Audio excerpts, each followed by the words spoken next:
ഇന്നൊരു വാട്ടൈറ്റിൻ്റെ ഡേ കണ്ടാലോ? ഞാൻ എന്നും കുടിക്കുന്ന ഡ്രിങ്ക് വെച്ചിട്ടാട്ടോ ഇന്നും സ്റ്റാർട്ട് ചെയ്തത്. ദേ പുറത്ത് നല്ല വെതറായിരുന്നു, അവിടെ നിന്ന് അത് കുടിച്ചു തീർത്തത്. അതിനുശേഷം ഞാനൊരു റവ ഇഡലി ഉണ്ടാക്കാൻ ട്രൈ ചെയ്ത് നോക്കിയതാട്ടോ.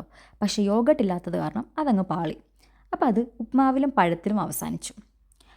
രണ്ടു പേർക്കും ഇഷ്ടമില്ലാത്തൊരു കോമ്പിനേഷനാട്ടോ ഈ ഉപ്മാവും പഴവും. ഇടയ്ക്ക് എൻ്റെ അടുത്ത് ബിനു ചോദിക്കുന്നുണ്ടായിരുന്നു, എന്തിനാ നീ ഇത് ഉണ്ടാക്കിയെന്ന്. അപ്പം ഞാൻ ഉണ്ടാക്കാനുള്ള റീസണൊക്കെ എക്സ്പ്ലെയിൻ ചെയ്ത് കൊടുത്തു. ബിനുവിൻ്റെ പറ്റുന്നത്ര മാക്സിമം ബിനു ട്രൈ ചെയ്തു കഴിക്കാൻ വേണ്ടി. എനിക്ക് തീരെയും പറ്റുന്നുണ്ടായിരുന്നില്ല. അപ്പം ഞാൻ ഓർത്തു കുറച്ച് വെജിറ്റബിൾസും എഗ്ഗും കുറച്ച് മസാലയൊക്കെ ഇട്ടിട്ട് ഒരു മസാല ഉപ്പുമാവാക്കിയാലോ എന്ന്. അങ്ങനെ ഞാനതൊന്ന് ഉണ്ടാക്കി നോക്കി. മറ്റേതിനേക്കാട്ടിലും ബെറ്റർ ആയത് കാരണം ഞാനത് ഫുള്ളിരുന്ന് കംപ്ലീറ്റ് ചെയ്ത് കേട്ടോ. അതിനുശേഷം എൻ്റെ സെക്കൻഡ് മീൽ വന്നിട്ട് ചോറും പരിപ്പ് കറിയല്ല, എരിശ്ശേരി എന്നൊക്കെ പറയും.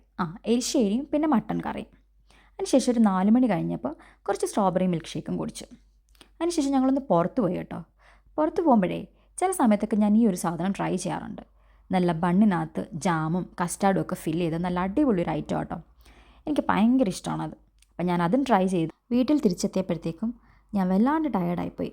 ബിക്കോസ് അത്രയ്ക്കും ചൂടും വെയിലുമായിരുന്നു പുറത്ത്. പിന്നെ അപ്പോൾ എനിക്ക് കുറച്ച് ഫ്രൂട്ട്സൊക്കെ കട്ട് ചെയ്തുകൊണ്ട് തന്നു. ദേ ഇതിൻ്റെ ലാസ്റ്റ് മീലാട്ടോ എൻ്റെ ഡിന്നർ. കുറച്ച് പാസ്തയും 2 എഗ്ഗും കേട്ടോ. കുറച്ച് സ്വീറ്റ്സൊക്കെ കഴിച്ചല്ലേ, അപ്പോൾ ഒന്ന് ബാലൻസ് ചെയ്യാൻ വേണ്ടി ഞാൻ കുറച്ച് ക്വാണ്ടിറ്റി കഴിച്ചുള്ളൂ കേട്ടോ.